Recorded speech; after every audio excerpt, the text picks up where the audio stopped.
Assalamualaikum warahmatullahi wabarakatuh.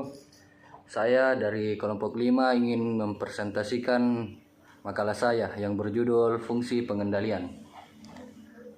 Materi pertama adalah pengertian pengendalian. Pengendalian adalah suatu proses pengaturan aktivitas-aktivitas organisasi secara sistematis agar konsisten dengan ekspektasi yang terdapat dalam rencana, target, dan standar kinerja. Inti dari pengendalian adalah tindakan yang menyesuaikan operasi dengan standar yang telah ditetapkan.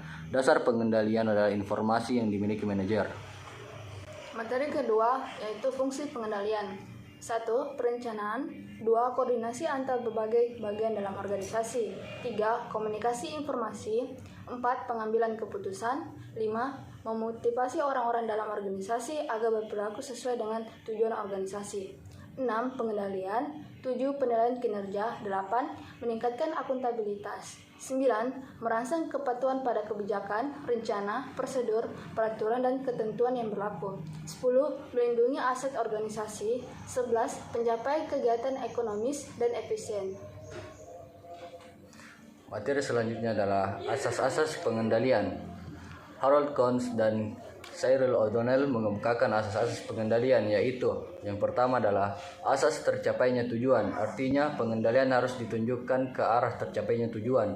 Kedua, asas efisiensi pengendalian, artinya pengendalian itu efisien dan dapat menghindarkan penyimpangan dari rencana sehingga tidak menimbulkan hal-hal di luar dugaan. Ketiga adalah asas tanggung jawab pengendalian. Artinya pengendalian hanya dapat dilaksanakan jika manajer bertanggung jawab terhadap pelaksanaan rencana. Keempat, asas pengendalian terhadap masa depan. Artinya pengendalian yang efektif harus ditunjukkan ke arah pencegahan penyimpangan-penyimpangan yang akan terjadi. Kelima, asas pengendalian langsung. Artinya adanya teknik kontrol yang paling efektif, yaitu mengusahakan adanya manajer bawahan yang berkualitas baik. Materi keempat yaitu proses dan cara-cara pengendalian. Proses pengendalian dilakukan secara bertahap melalui langkah-langkah berikut. Yang pertama, menentukan standar-standar yang akan digunakan dasar pengendalian. 2. Mengukur pelaksanaan atau hasil yang telah dicapai. 3. Membandingkan pelaksanaan atau hasil dengan standar dan menentukan penyimpangan jika ada. 4. Melakukan tindakan perbaikan jika terdapat penyimpangan agar pelaksanaan dan tujuan sesuai dengan rencana. Cara-cara pengendalian atau pengawasan yang dilakukan sebagai berikut. 1. Pengendalian langsung. Pengawasan yang dilakukan sendiri secara langsung oleh seseorang manajer. 2. Pengawasan tidak langsung. Pengawasan jarak jauh, artinya dengan melalui laporan yang diberikan oleh bawahan. 3. Pengawasan berdasarkan pengecualian, yaitu pengendalian yang dikhususkan untuk kesalahan-kesalahan yang luar biasa dari hasil atau standar yang diharapkan. Materi selanjutnya adalah sifat dan waktu pengendalian. Sifat dan waktu pengendalian atau kontrol dibedakan atas 3, yaitu preventif kontrol, pengendalian yang dilakukan sebelum kegiatan dilakukan untuk menghindari terjadinya penyimpangan-penyimpangan dalam pelaksanaannya. Yang kedua, represif kontrol, pengendalian yang dilakukan setelah terjadi kesalahan dalam pelaksanaannya. Ketiga, pengendalian mendadak, pengawasan yang dilakukan secara mendadak untuk mengetahui apakah pelaksanaan atau peraturan-peraturan yang ada dilakukan dengan baik atau tidak. Materi selanjutnya yaitu macam-macam pengendalian. Yang pertama, internal control. Pengendalian yang dilakukan oleh seorang atasan kepada bawahannya. 2. External control. Pemeriksaan yang dilakukan oleh instansi atau penjabat resmi dan dapat dilakukan secara intern maupun ekstern. Pemeriksaan ini dapat dilakukan secara formal dan informal. 3. Formal control. Pemeriksaan yang dilakukan oleh instansi atau penjabat resmi dan dapat dilakukan secara intern maupun ekstern. Yang selanjutnya adalah alat-alat pengendalian. Yang pertama, budget atau anggaran. Budget adalah suatu ikhtisar hasil yang akan diharapkan dari pengeluaran yang disediakan untuk mencapai hasil tersebut. Kedua, non-budget atau non-anggaran.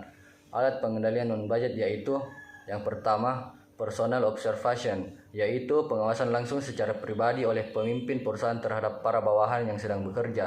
Kedua, report atau laporan yang dibuat oleh para manajer bawahan. Misalnya, manajer produksi, manajer pemasaran membuat laporan pemasaran. Yang ketiga, financial statement, yaitu daftar laporan keuangan yang biasanya terdiri dari balance sheet dan income statement, neraca dan daftar rugi. Kedua daftar ini dapat diketahui dan diawasi melalui analisis laporan keuangan mengenai keadaan permodalan perusahaan. Yang selanjutnya adalah statistik, merupakan pengumpulan data, informasi, dan kejadian yang telah berlalu.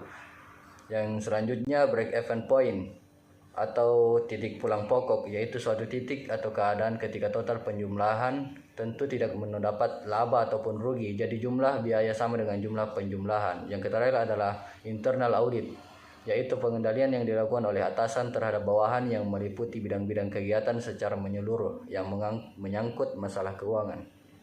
Kita melangkah ke sesi selanjutnya adalah sesi tanya jawab. Kepada teman-teman yang ingin bertanya, silahkan berikan pertanyaan.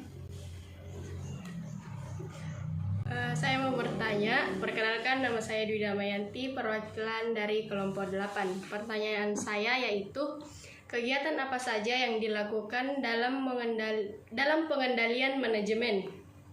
Terima kasih. Apakah ada lagi pertanyaan dari teman-teman?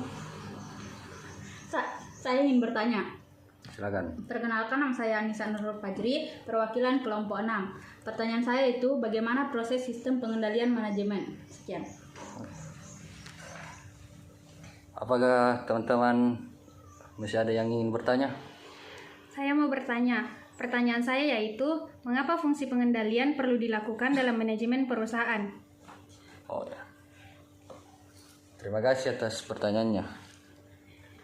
Jadi, saya ingin menjawab pertanyaan yang pertama kepada Saudara Dwi, yaitu apa saja langkah-langkah pengendalian manajemen. Yang pertama adalah perencanaan program. Yang kedua, perencanaan pembiayaan. Yang ketiga, pelaksanaan dan pengawasan. Keempat, pencatatan dan akunting. Kelima, laporan dan evaluasi. Baiklah, saya akan menjawab pertanyaan dari Anissa, yaitu bagaimana proses sistem pengendalian manajemen.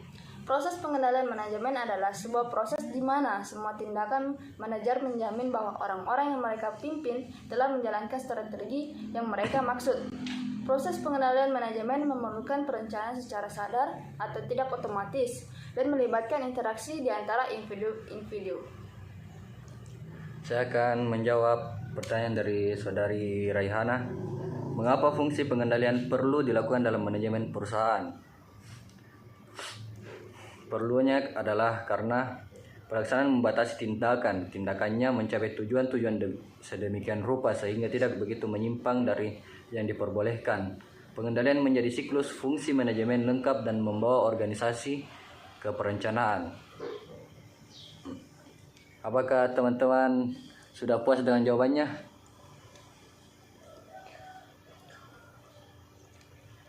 Terima kasih atas jawabannya, mungkin sudah cukup. Terima kasih. Baiklah, kesimpulan dari materi kami yaitu pengendalian adalah suatu proses pemantauan prestasi dan pengambilan tindakan untuk menjamin hasil yang diharapkan. Sedangkan proses pengendalian manajemen adalah proses di mana manajer pada seluruh tingkatan memastikan bahwa orang-orang yang mereka awasi mengimplementasikan strategi yang dimaksud.